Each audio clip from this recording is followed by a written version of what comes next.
Mwana wa Titus.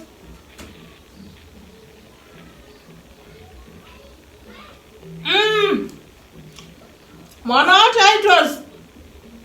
Mwana kana Chigiri. Mwana Chiroba. Jesus. Andipa mvura zoya mvura ya. Yeti. Uyane Chigiri mwana wa Titus. Oh. Kachembiraka. Jesus. Oh. Jesus. Uri right. Nditekesa. Ude kundibata chishanu. Ndibate chishanu ndine gogo wako. Ndakumoresa eso. Ko ino unenge wakakwindimara. Sekunze kokumusha. Waitwa seiko mwana wa Titus? Asi mukadzi wako ari kushishima. Ndenda kupinzai panapa. Mwana wa Titus, ungandibvunze zvepamba pemwana wangu. Muri kutsvagei pano? Ndipindurei. Ndau yakakuzogara newe Titus. Kugara nani? Newe. Munopenda? Dzenyu dzakakwana idzi? Handii mhatso yemwana wangu. Ndauya kuti tigare tese semhuri. Inini handisina chiro banda, hari yafanzirofa. Handichagona chiro kumusha. Ifai. Hari yafanzirofa kuita sei? This man. Ifai. Handi kupira mazino mukaka too much. Kudya vanhu kwamuri kuita muchiri kuraramira chikwe muswera muchiroya vanhu muchiuraya vanhu vana vadiki vesu apera kumusha uko. Makuda kuti ndanga neni kuda kuya kuzogara neni pano munogara neni chirudzi chamunogara neni. Mwana wangu. I don't want peace. I want problems always.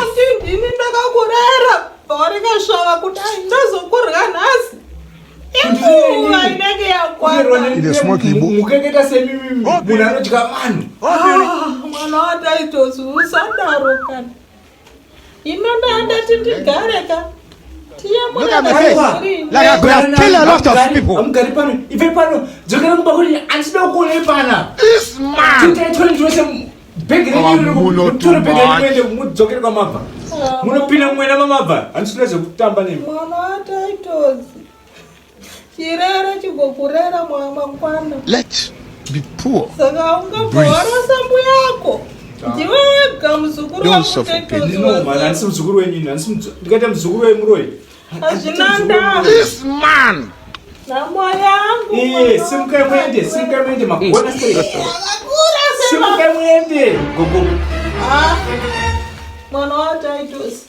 Tsamuse. Azvinanda. Chichi. Chicho.